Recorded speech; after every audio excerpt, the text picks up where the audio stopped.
Bonjour à tous, bienvenue dans Action, le podcast de Primonial qui vous donne les clés pour mieux comprendre la gestion de patrimoine. En Europe, le secteur immobilier représente 40% des consommations d'énergie et 36% des émissions de gaz à effet de serre, selon la Commission européenne. Pour respecter la trajectoire d'une hausse de la température mondiale de seulement 1,5 degré d'ici à 2100, il faudrait que l'immobilier soit quasi décarboné en 2050, d'après la stratégie nationale bas carbone portée par la France. Si la tâche s'annonce ardue, elle n'est pas encore impossible. Daniel Weil, directeur recherche, stratégie et développement durable chez Primonial Reim, nous explique les grands chantiers à mener pour réussir cette mutation. Bonjour Daniel. Bonjour. Comment le secteur de l'immobilier peut réduire son impact carbone ? Alors d'abord, qu'est-ce qu'un immeuble ? Un immeuble, c'est un terrain, c'est des murs, c'est des équipements sur ces murs et c'est le raccordement, un ensemble de réseaux, gaz, électricité, assainissement. Et finalement, les actions de décarbonation qu'on va typiquement faire sur un immeuble, ça va consister à agir d'abord au niveau du terrain, ne pas artificialiser les sols, au niveau de l'immeuble, les matériaux de construction, béton bas carbone, bois, etc., dans le meilleur des cas.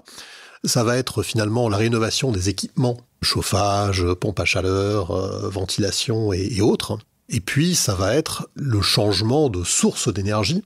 On peut être raccordé à des énergies extrêmement intensives en carbone.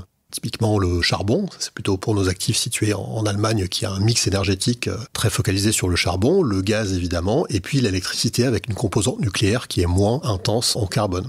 Et puis il y a une dimension qu'il ne faut pas négliger du tout, qui est la consommation du locataire, c'est-à-dire la façon dont il utilise l'immeuble que nous lui mettons à disposition. Et là, c'est la partie la plus difficile à infléchir quand on est un bailleur, parce qu'on peut évidemment pas contraindre un locataire à ne pas chauffer en été, à ne pas laisser la lumière la nuit. Et donc là, il faut avoir une approche plus partenariale, ce qu'on appelle la politique d'engagement. En tant qu'investisseur, quelle stratégie mettez-vous en place pour intégrer les dimensions ESG ? Alors la principale donnée qu'il faut avoir en tête, c'est que quand on est gérant de fonds immobiliers, comme c'est le cas de Primonial Reim, on n'est pas soumis aux mêmes contraintes qu'un gérant action qui, lui, peut arbitrer en un clic une valeur. Nous, on ne peut pas arbitrer un locataire, on ne peut pas arbitrer un immeuble aussi facilement que ça. Le métier du gérant immobilier, ça va être de travailler les actifs pour qu'ils atteignent les objectifs en matière d'ESG, et non pas simplement d'arbitrer ces actifs. Il faudra aussi en arbitrer certains, bien sûr, mais la plus grande partie du travail, c'est vraiment l'amélioration. Donc c'est ce qu'on appelle la démarche de best in progress, par opposition à une démarche pure et simple de best in class qui consisterait à ne sélectionner que des actifs qui sont neutres ou même non émissifs d'un point de vue carbone. Ce qui peut exister, on a chez Primonial Reim un fonds qui est best in class, mais ça ne peut pas être la stratégie de tous les acteurs aujourd'hui. Et donc, la mise en place de ces stratégies, comme vous dites, il y a le E, le S et le G. Le E, c'est l'environnemental avec une dimension carbone qui est prépondérante et l'ensemble des actions que j'ai listées tout à l'heure. Il y a l'aspect S, donc le social, dans ESG, qui correspond pour moi aux notions de service, de santé et de sécurité. Ça, c'est une tendance qui est déjà dans le métier même de l'asset management de bureau. Évidemment, l'aspect santé, et j'insisterai sur l'aspect qualité de l'air, qui est tout à fait central, notamment en bureau. Et évidemment, l'aspect sécurité que personne n'oublie. Et puis finalement, le G, la gouvernance, c'est ce qui fait le lien entre tout ça. C'est-à-dire, c'est l'aspect contractuel, finalement, partenarial. Il ne faut pas oublier que l'immobilier a une spécificité, c'est qu'il fait travailler beaucoup d'acteurs périphériques. Les facility managers, les experts immobiliers, les notaires, les prestataires de travaux, etc. Et donc, la réussite d'une stratégie ESG repose assez largement sur la façon dont on fait travailler ensemble et dont on aligne les intérêts de tous ces acteurs-là. Depuis peu, il existe un label ISR pour les SCPI. De quoi s'agit-il exactement ? Et en quoi consiste la démarche ISR pour les fonds labellisés Primonial Reim ?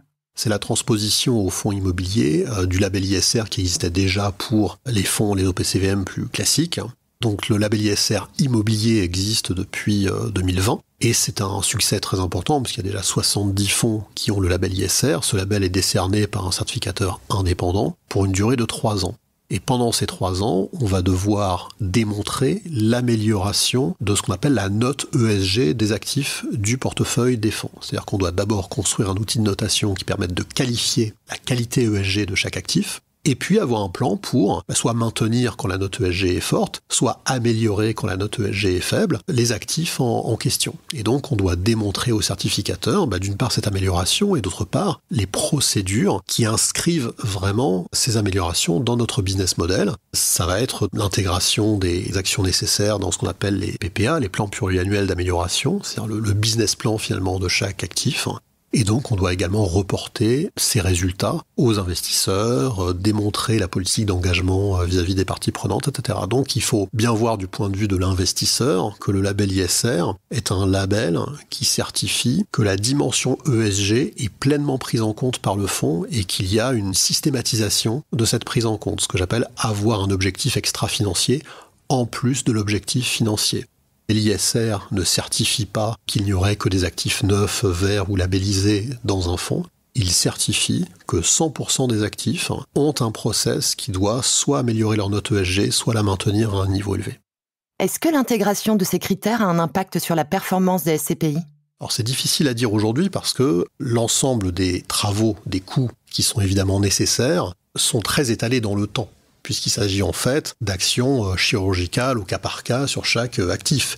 Ici, une végétalisation du toit, ici, un changement d'équipement, ici, une isolation, etc., etc. Donc c'est vraiment des actions au cas par cas sur les immeubles étalées dans le temps. Et ce qu'il faut bien voir, c'est qu'il y a un effet négatif qui est celui du coût sur la performance, et puis un effet positif qui est celui qu'un immeuble dont les locaux sont rénovés doit pouvoir se louer plus cher, et que la valeur de cet actif à la revente doit être plus élevée. Donc, selon les actifs, l'effet négatif va l'emporter ou les effets positifs vont l'emporter. Mais donc, au niveau d'un fonds, c'est assez difficile, d'autant plus que les expertises doivent encore prendre en compte et mieux prendre en compte l'aspect carbone, l'aspect ESG dans la valorisation des actifs. Ça, c'est une évolution qu'on va voir dans les prochaines années. Nous, on fait le pari que les immeubles qui ont eu ce que j'appellerais un traitement ESG, dont on a les données historiques, dont on a les données de l'amélioration, sur lesquelles on a fait le travail, ces actifs-là seront plus liquides que les actifs sur lesquels on ne l'a pas fait. Merci pour votre analyse. Si vous êtes intéressé par ce type d'investissement, n'hésitez pas à contacter un conseiller en gestion de patrimoine. Il saura vous conseiller une SCPI correspondant à vos attentes personnelles et à votre objectif patrimonial.